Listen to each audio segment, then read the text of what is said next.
पोलिसांचं संरक्षण भारतीय जनता पक्षाच्या संबंधित सगळ्या गुन्हेगारांना ते कोरडकरलाच आहे का असं नाही. त्यातले काही लोक आमदार झाले, काही लोक खासदार झाले, काही त्यांच्या पक्षाचे पदाधिकारी आहेत, काही ठेकेदार झाले. छत्रपती शिवाजी महाराजांचा अपमान करणारी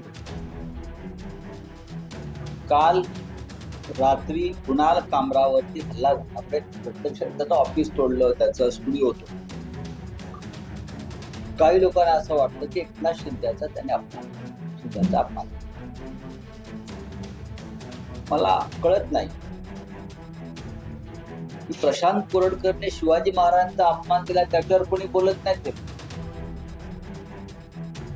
पण राज्याच्या उपमुख्यमंत्र्याचा कुठल्या तरी गाण्यातून एक अपमान झाला म्हणून त्याचं कार्यालय स्टुडिओ तोडला जातो आणि राज्याचे मुख्यमंत्री दंगलखोरांची बाजू घेत आहेत.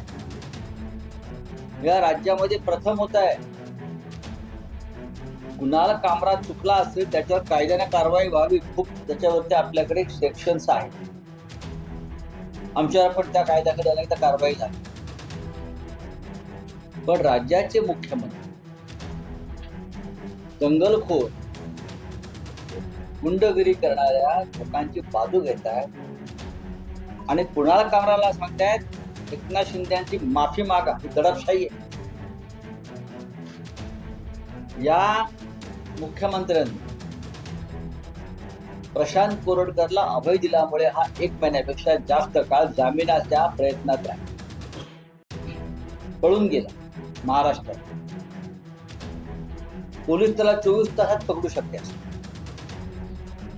पण आज नाईलाज झाला. त्याचे जामीन अर्ज सर्व कोर्टाने फेटाळले. त्याला अटक करायला किंवा तो सरेंडर.